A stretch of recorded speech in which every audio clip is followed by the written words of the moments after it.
Saludos seguidores, esta vez haremos un top de lo que son los jugadores que pudieron haber sido los mejores del mundo y no quisieron. Comenzamos. El primero del que hablaremos es Manuel Francisco dos Santos, conocido como Garrincha, que nace en 1933 en Pau Grande, un pueblo cercano a Río de Janeiro. Mané, como se le conocía en el barrio, se cría en una familia pobre humilde, por lo que desde niño ya trabajaba en un modesto taller de costura. Cuando salía del oficio, se la pasaba el tiempo jugando fútbol y apenas tenía en cuenta que era muy dura su infancia para ese tiempo. Garrincha tenía 12 hermanos, que le dijeron ese sobrenombre por su parecido a un pájaro de las selvas de Mato Grosso. Como el ave Mané tenía una gran velocidad pero un físico poco agraciado, y es que Garrincha era sambo, tenía los dos pies girados hacia adentro y la pierna izquierda la tenía 6 centímetros más larga que la derecha. Garrincha, víctima de la poliomielitis, desde los 6 años tenía aparte una deformidad en la columna, hecho que, aunado a sus defectos físicos, le llenaban de complejos a su corta edad. Pero él aún así regateaba todas las burlas sobre su físico como le hacía con los rivales en el terreno de juego. Y es que Garrincha tenía una habilidad especial para regatear a todos los contrarios que se le ponían enfrente desde una muy corta edad. Hablemos ahora de Garrincha ya en un mundo más profesional en el fútbol, ya que hizo varias pruebas para diferentes clubes de Brasil, pero la única oportunidad que consiguió fue en Botafogo, donde se presentó como extremo derecho y le tocó enfrentar al legendario defensa brasileño Nilton Santos. Garrincha superó una y otra vez a este zaguero que, reasignado ante el talento de aquel niño de 18 años, alertó a los técnicos que había que ficharlo. Después de ese día no tuvo que volverse a enfrentar a él, y serían los rivales los que sufrían su innumerable abanico de regates. Sus piernas torcidas confundían a los rivales, que caían ante sus constantes gambeteos y se veían superados por su endiablada velocidad. Para esa época, Garrincha se convertía en un jugador indescifrable para sus rivales y rápidamente se convierte en un ídolo para la hinchada de Botafogo, que lo rebautizó como Alegria do Povo, que quiere decir la alegría del pueblo. Con el Botafogo conquista 3 campeonatos cariocas, jugó 609 partidos y marca 252 goles. Por ese tipo de situaciones, pasa a formar parte de la selección brasileña, la cual acude al Mundial de Suecia 1958 con 24 años tras ser suplente en los primeros 2 partidos. Debuta como titular junto a Pelé, en el último partido de la fase de grupos ante la Unión Soviética. La canareña despliega un fútbol excelente y ambos acabaron siendo decisivos. En la final ante Suecia, Garrincha regaló 2 asistencias casi idénticas y Brasil conquista su primer campeonato del mundo. Posterior a esto, Garrincha acude al Mundial Chile 1962, donde sería aún más importante. El extremo volvió a dar asistencias decisivas y en la fase de eliminatorias se destapó como un gran goleador. Marcó 2 goles en la victoria ante Inglaterra por 3-1 y en cuartos de final volvió a anotar dos Santos en las semifinales ante Chile. Garrincha fue expulsado antes de acabar el último partido por dar una patada al contrario, pero finalmente no se perdería la final ante las presiones del gobierno brasileño a la FIFA. En esta, Brasil en el último partido gana por 3-1 a Checoslovaquia, siendo esta la final y proclamándose bicampeón del mundo. Garrincha entonces es nombrado el mejor jugador del Mundial de 1962, vuelve al Botafogo donde jugaría hasta 1965 y en 1966 acude a su tercera Copa Mundial, esta en Inglaterra, pero la cañariña queda eliminada en la primera fase tras ser derrotada por Hungría y Portugal de Eusebio. Bueno, entonces así, una vez revisada su carrera, veamos entonces lo que realmente hace que no pueda ser considerado uno de los mejores jugadores del mundo, porque realmente no lo quiso. Mané era un ser tan despreocupado que olvida cuidar de sí mismo, se refugia en el alcohol, en las drogas y llega a tener hasta 34 hijos con mujeres diferentes, aunque solo 14 fueran reconocidos. Sus grandes lemas de vida eran: yo no vivo la vida me vive a mí. Entonces también un psicólogo de la selección brasileña afirma que Garrincha tenía una mentalidad de un niño de 8 años. Su inocencia queda expuesta con cientos de anécdotas, como la que protagoniza terminada la final del Mundial de 1958, donde sus compañeros dando la vuelta olímpica y él se pregunta que cuándo se jugaba la segunda fase. O durante su estancia en Suecia, donde compra una bonita radio por 100 coronas y se la acaba vendiendo un masajista por la mitad, alegando que estaba defectuosa y que solo se escuchaba en idioma sueco. Al margen de la desordenada vida de Garrincha, salió de Botafogo con las rodillas destrozadas por las operaciones de menisco y las patadas de sus rivales. Apuró la etapa final de su carrera para jugar con Corinthians, Portuguesa Flamenco o Junior de Colombia. Después de una aventura francesa por el Red Star de París, Garrincha jugó sus últimos partidos en Olaria. En 1973, el estadio de Maracaná le vio vestido corto por última vez, en un partido de homenaje donde enfrenta a Brasil al combinado de jugadores extranjeros de esa época. La alegría del pueblo se despedía y la selección brasileña también así lo hacía, en donde juega 60 partidos, marca 17 goles y logra 50 victorias, 7 empates y una sola derrota. Entonces Garrincha cambia la cancha por cervezas y adicciones, donde queda abandonado a su suerte. El último año de su vida acabó durmiendo entre cartones bajo el estadio del Botafogo. Con 49 años era común encontrarle borracho, delirando, llamando al capitán Nilton Santos para que se lo llevese a entrenar. Pero el fútbol se había ido para siempre y su vida se fue apagando como la alegría que transmitía con el balón en los pies. Desafortunadamente, el 20 de enero de 1983, Garrincha muere solo tras estar 20 días bebiendo y 3 sin comer. Su entierro fue caótico y multitudinario. Todos querían despedir al ángel de las piernas torcidas, que desde entonces descansa en una modesta tumba rodeada con 7 velas, en honor al 7 más grande del fútbol brasileño. Entonces, ahora pasamos con nuestro segundo jugador del top. Para este lugar en el podio, hablamos entonces de Jorge Alberto González Varillas, su nombre de guerra o su nombre futbolístico mágico. Su fútbol era intermitente, improvisado, artístico, anárquico y fantasioso. Mágico González, el mandrake del fútbol mundial, el pequeño de 8 hermanos, siempre tuvo claras sus prioridades en la vida. Sus 3 grandes pasiones eran las mujeres, las siestas y el fútbol, en ese orden. En su país jugó en el Antel, luego en el San Vicente, después en el Guadalajara y finalmente fichó por el FAS de Santa Ana, de primera división, quien le paga 60,000 colones, una fortuna para la época, aunque él se ocupa de acabárselo en solo unas semanas. Porque aquel entonces a Jorge González ya se le conocía en todo el país como el Mágico, el nombre que tenía de guerra o de fútbol. Tan bueno era que por supuesto lo convoca a la selección. Jugando para su país, el Mágico logró jugar una cita mundialista en 1982. En noviembre del 81, ante México, fue capaz de driblar hasta 5 rivales que salieron al paso, aprovechando su compañero Hernández el rechace para anotar un gol que le daba a El Salvador la gran oportunidad de estar presente en España 82. Aquella jugada fue inmemorable para el Mágico, donde esta jugada da la vuelta al mundo y su nombre empieza a alistarse en las agendas de muchos clubes a nivel mundial.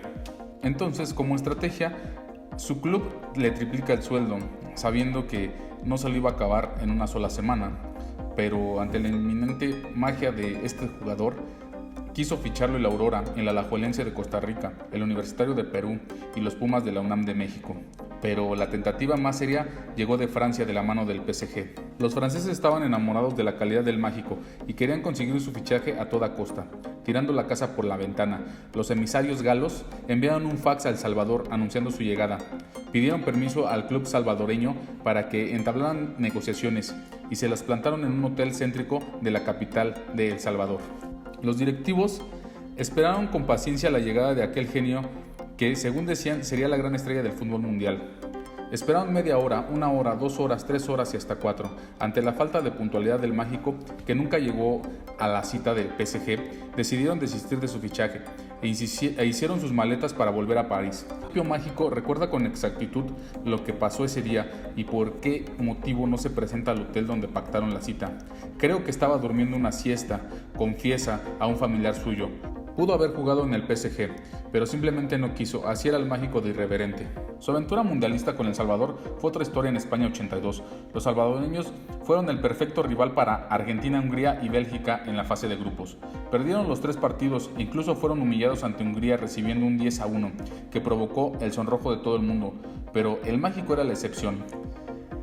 Era fino, encaraba con clase, hacía controles impresionantes, era capaz de driblar a cuantos le salían a su paso, tenía un toque tan dulce que arrancaba ovaciones en los estadios españoles. Tan buena impresión dejó que, a pesar del caos que fue su país en ese mundial, Jorge Mágico González aparece entre los 10 mejores jugadores del Mundial España 1982. Los grandes llamaron a su puerta, pero Mágico, contra todo pronóstico, porque tenía ofertas mucho mejores encima de la mesa, se fijó en el Cádiz, el club entonces en segunda división de España, que le va como anillo al dedo. El mágico cambia el panorama a base de taconazos, rabonas, espuelas, goles y pases imposibles. La gente del Cádiz me para por la calle y me dice que soy un crack. Yo solo les digo que me llamo Jorge y mi apellido es González. Era la cita textual que el mágico les contestaba a la gente de aquella época.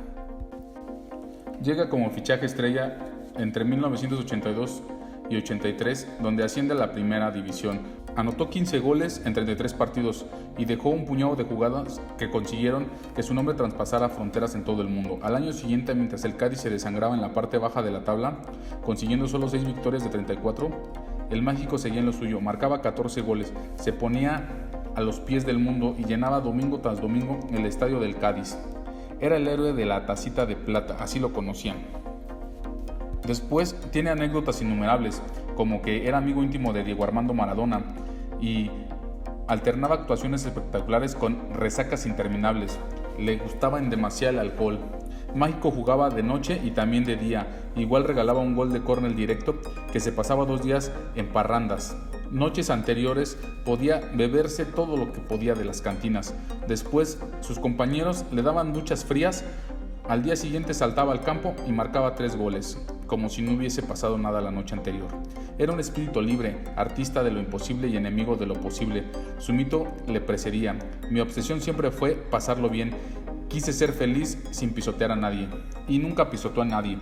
Siempre fue feliz, tanto en las áreas enemigas como en las madrugadas eternas, apoyado en la barra de cualquier bar. Como sabrán, había cientos de anécdotas que pudieran ser falsas o no, pero adornaban la carrera del mago. Una muy cierta cuenta que, en vísperas de un trofeo en el Ramón Carranza de Cádiz, se quedó dormido después de una noche de parranda y no llegó a tiempo a jugar, pero vaya sorpresa, el rival era el Barcelona. Mágico llegó al vestuario al medio tiempo. De inmediato el mágico se cambia, salta al jugar al segundo tiempo y lo que pasó no lo pudo olvidar absolutamente ninguna persona que estuvo presente en el estadio. Pisó el verde, ofreció un recital marcando goles, dio otro y su Cádiz del alma acababa remontando de manera increíble para ganarle 4-3 al Barcelona.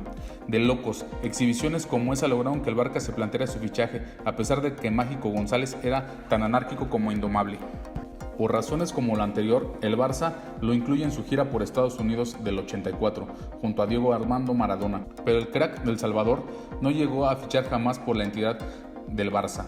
En esa gira, el Barcelona se alojaba en un lujoso hotel de California, cuando de repente suena la alarma antiincendio. Toda la gente sale corriendo temiendo por su vida. El único que faltaba era el Mágico González. Se había quedado dentro de su habitación. Cuando fueron a buscarle, se encontraron que estaba profundamente dormido junto a una señorita. Siempre he sido muy vago y aquel día me costó mucho levantarme. Además, no había ningún incendio, porque no hubo ningún incendio esa noche, ¿verdad? Citaba literalmente el Mágico González. Aquello le cierra las puertas del Barcelona al Mágico. Imaginen la dupla que pudo haber sido con Diego Armando Maradona, quien citaba literalmente: yo vengo del planeta Tierra y el Mágico González es de otra galaxia.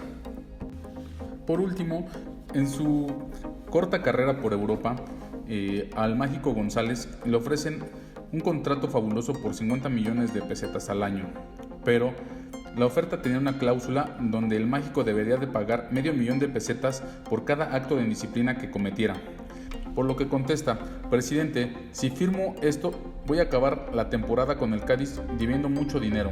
Entonces Mágico se niega a firmar y pues entonces dejar de ganar esos 50 millones de pesetas al año. Después de 9 años en España, 8 en el Cádiz y 1 en el Valladolid, Mágico vuelve a su país. Ahí acababa jugando cuando y como quería, alternando días con noches, golazos y bebida al por mayor. Su vida, que podrá confundirse perfectamente con el guion de una telenovela, es un rosario de anécdotas y curiosidades, donde el Mágico representa la figura de un crack bohemio. Tenía talento divino y pudo ser el mejor jugador del mundo, pero nunca le interesó. Capaz de dar 100 toques seguidos a una mandarina con el pie, pero incapaz de gobernar su vida. Siempre estará en la memoria de los aficionados, también cuando cuelga las botas y cambió la almohada por su perla más famosa. Capaz de darle más de 100 toques a una mandarina con el pie, pero incapaz de gobernar su vida. Siempre estará en la memoria de los aficionados cuando el Mágico González jugaba. Pero bueno, prefirió la noche, las parrandas y el alcohol por ser el mejor jugador del mundo. Para finalizar con este top, hablaremos del último gran jugador de fútbol, Adriano Leite, quien nace un 17 de febrero de 1982 en Río de Janeiro, Brasil. Sus primeros pasos en el fútbol los dio en las filas del Flamengo, donde llegó a debutar en el primer equipo en el año 2000, pero su proyección era tal que con tan solo un año más tarde cruza a Europa. Además, fue internacional por Brasil durante 48 partidos, en los que llegó a marcar 27 goles, pero debido a unos graves problemas personales nunca llegó a alcanzar el estatus que presumían cuando comenzaban a disputarse los primeros partidos en su época de crack.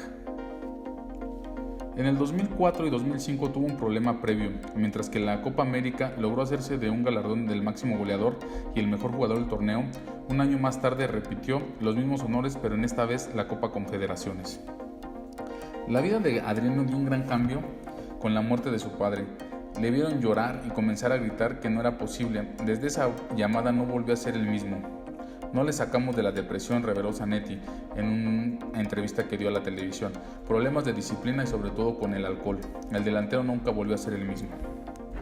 Todos los problemas que mencionamos con anterioridad llegan a tener graves repercusiones cuando José Mourinho es su entrenador. Sin embargo, pasando los 2 años, el futbolista no ha dudado en mostrar su cariño por este entrenador en sus redes sociales cuando alguna ocasión le manda mensajes de alivio y de ánimo por estos problemas que lo llevaron a abandonar las canchas y a su querido Inter. Una vez que tiene que dejar al Inter de Milán por todo esto que platicamos, Adriano decide regresar al Flamengo. Ahí volvió a dejar muestra de su calidad con 24 goles que tan solo marca en 48 partidos. Pero solo fue un espejismo, ya que después de esto su carrera cayó en picada, pese a jugar en distintos países como en la Roma de Italia, en Brasil con Corinthians y Atlético Paranaense y en el Fútbol Club Miami de Estados Unidos. Entonces, Adriano decide decir adiós al fútbol, esto en 2017. Pese a su retiro del fútbol, en 2017 él promete que va a volver a jugar, pero no fue así. Aunque estaba en buena forma, todo era en decadencia para él, ya que años atrás había jugado en Estados Unidos en un equipo de cuarta división, donde incluso llegó a ser accionista por última vez, pero nunca volvió a las canchas, nunca volvió a mostrar ese talento que lo definía como jugador. El exfutbolista, a pesar de todo lo que había pasado, fue homenajeado por el Inter de Milán, ya que pese a los problemas personales de alcoholismo y de la muerte de su padre que se vieron reflejados en el campo de juego y en su estado de forma, la escuadra italiana le tenía mucho aprecio, ya que por eso este homenaje se hizo en grande. Pero bueno, así acaba la carrera de este futbolista. Después de todos estos homenajes y situaciones que vivió Adriano, aún se recuerda que en el 2016 salieron a la luz unas fotografías donde se le veía bebiendo en una de las favelas más peligrosas de Brasil. Aún hoy siguen apareciendo esas fotos en lugares similares, las cuales dan cuenta del tipo de persona en el que se convirtió por el alcoholismo. Todos estos factores anteriores hicieron que el que podía ser el sustituto de Ronaldo Nazario quedara en el olvido, quedara lejos del fútbol, sin dinero y con una enfermedad como el alcoholismo desde las favelas de Brasil. Sin embargo, últimamente se ha visto rodeado tanto por amigos como por familiares esperando que pueda salir de ese infierno, ya que le costó su carrera y le costó ser uno de los mejores jugadores del mundo. Y así llegamos al término de este top. Espero les haya gustado y vamos a tener una segunda parte. Hasta luego.